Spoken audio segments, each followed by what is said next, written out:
መጋባታቸው የእውነት ነው፣ ግን ስለሰው የተወራው ውሸት ነው። እኔ የሚያልኩት መፍታቸው ነው መጋባት። ይሁን ሌላውስ ባይሆን ድንግል የሆነው ሰው ብቻውን የመባረክ መብት አለው። ብቻውን ተክሊል የመጫን መብት አለው። የሌለው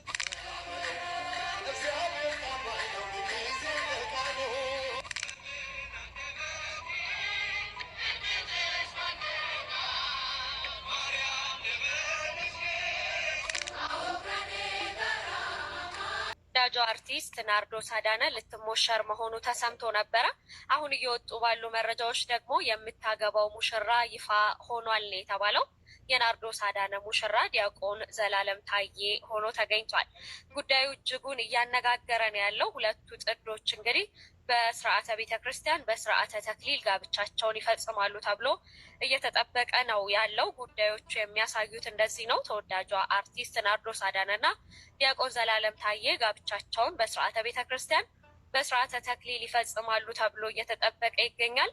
ታዲያ ተክሊል የሚጠይቀውን መስፈርት እነዚህ ሁለቱ ጥንዶች ያሟላሉ ወይ የሚለው ደግሞ በጣም አጠያያቂ ጉዳይ ሆኗል ማለት ነው።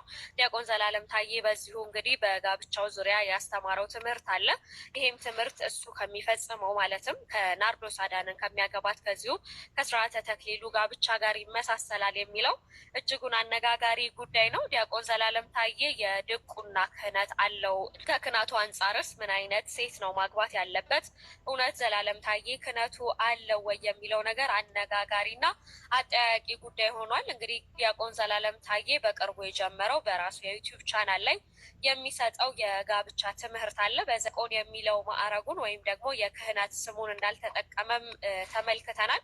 ይሄ ጉዳይና የናርዶስ አዳነ ጉዳይ እየተገናኘ በርካቶች ዲያቆን ዘላለም ታዬ ናርዶስን ለማግኘት ክህነቱን አፍርሷል የሚሉ የተለያዩ መረጃዎችን እያወጡ ይገኛሉ። ናርዶስ አዳነም እንግዲህ ከዚህ በፊት ጋብቻ ፈጽማ እንደነበረ የተለያዩ መረጃዎች ሲጠቁሙ ቆይተው ነበረ። ናርዶስ አዳነ ከዚህ በፊት ጋብቻ ፈጽማ ከሆነ እንዲሁም ደግሞ ዲያቆን ዘላለም ታዬ የድቁና ክህነት ካለው የድቁና ክህነት ያለው ሰው ጋብቻ የፈጸመችን ሴት ወይም ደግሞ ድንግልና የሌላትን ሴት ማግባት አይችልም የሚል አስተምህሮ ስላለ በዚህ የተነሳ ዲያቆን ዘላለም ታዬ ለናርዶስ አዳነ ስል ክህነቱን አፈረሰ ወይስ እውነታው ምንድን ነው የሚለው በጣም አጠያያቂ ጉዳይ ሆኗል።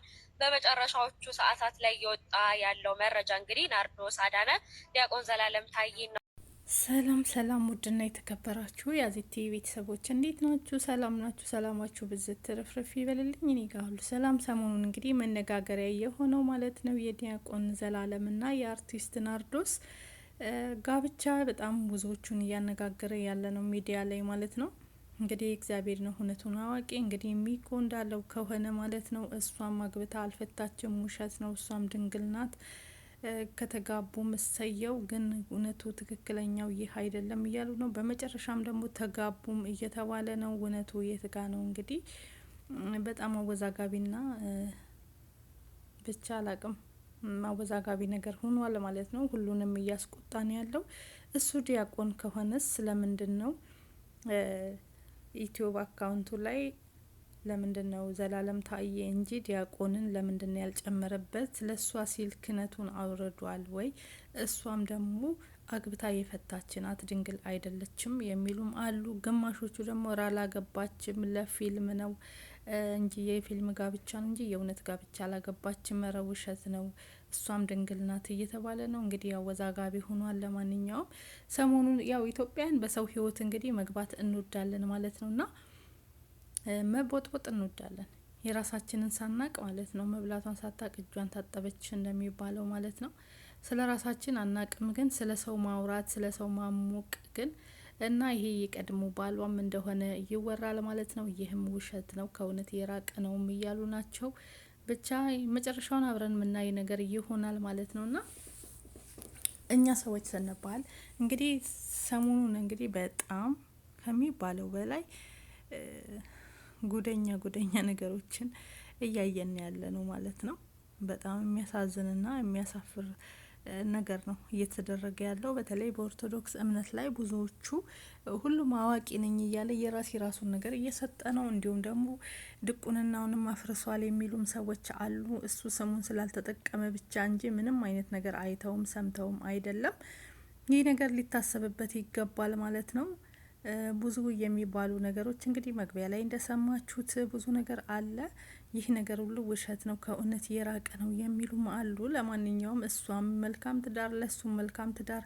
እውነት እነዚህ ሰዎች ሁለቱ ናቸው የሚጋቡት ወይስ እሷም ሌላ ሰው ልታገባ እሱም ሌላ ሰው ሊያገባ ነው? እሷ በጎ አድርጎት በማድረጓና በመታየቷ ነው ከሱ ጋር ባልና ሚስት ናቸው ተብሎ እየተወሰነና እየተወራ ያለው። ይህ ነገር እውነቱስ እስከ መቼ ነው? እስካሁን ድረስ እውነቱ አልተረጋገጠም። ሁሉም የራሱን ነው የሚያወራ። እሱም ሊያገባ እንደሆነ ታውቋል። ማን እንደሚያገባ አልታወቀም። ግን ሰዎች ግን በራሳቸው ናርዶስን ነው እያሉ ነው። ናርዶስ ደግሞ እንግዲህ ሽልማትም ስትሸለም አይተናታል። በጣም ጥሩና መልካም ሃይማኖቷን ወዳጅ ናት። ብዙ በጎ ስራዎች በቤተ ክርስቲያን የሰራች ልጅ ናት። በዚህም ስለምትሳተፍ ስለሚያዩም ነው እንደዛ ያደረጉት። ሁለቱን ሊጋቡ ነው ብለው ሰዎች ራሳቸው የሚያወሩት ማለት ነው። ሲቀጥል ደግሞ ዲያቆን ዘላለም ስለ የሱ ዩቲዩብ ላይ ገብታችሁ ብታዳምጡ ስለ ጋብቻ፣ ስለ ቁርባን፣ ስለ ተክሊል በጣም እያወራ ያለ ሰው ነው ማለት ነው። እና ከእውነት የራቀ ነው ይህ ነገር ማለት ነው። ቢጋቡም እሰየው እንጂ እሱም ድቁንናውን አያፈርስም። እሷም ደግሞ በእርግጠኝነት እንደዚህ አይነት ነገር ውስጥ አገባም። እንደዚህ አይነት ስላችሁ ዋሽታ ድንግል ነኝ ብላም አታደርግም። እና ልጅቷ ድንግል ናት። ድንግል አይደለችም የሚባለው አላገባችም የሚባለው ሲጀመርም አግብታለች የሚባለውም ውሸት ነው። ለፊልም የተቀረጸ ነው እንጂ አላገባችም እያለ ነው እንግዲህ ሚኮ እንደሚናገረው ከሆነ ማለት ነው። እንዲሁም ደግሞ ራሱ ዲያቆን ዘላለም እዚህ ጋር ሲናገር ያለው ምንድነው? ስለ ድቁንናና ስለ ትዳር ነው እያስተማረ ያለው ማለት ነው። ብቻ ወዛጋቢ ሆኗል። ፈጣሪ ሰላሙን ያድለን ልበላችሁ።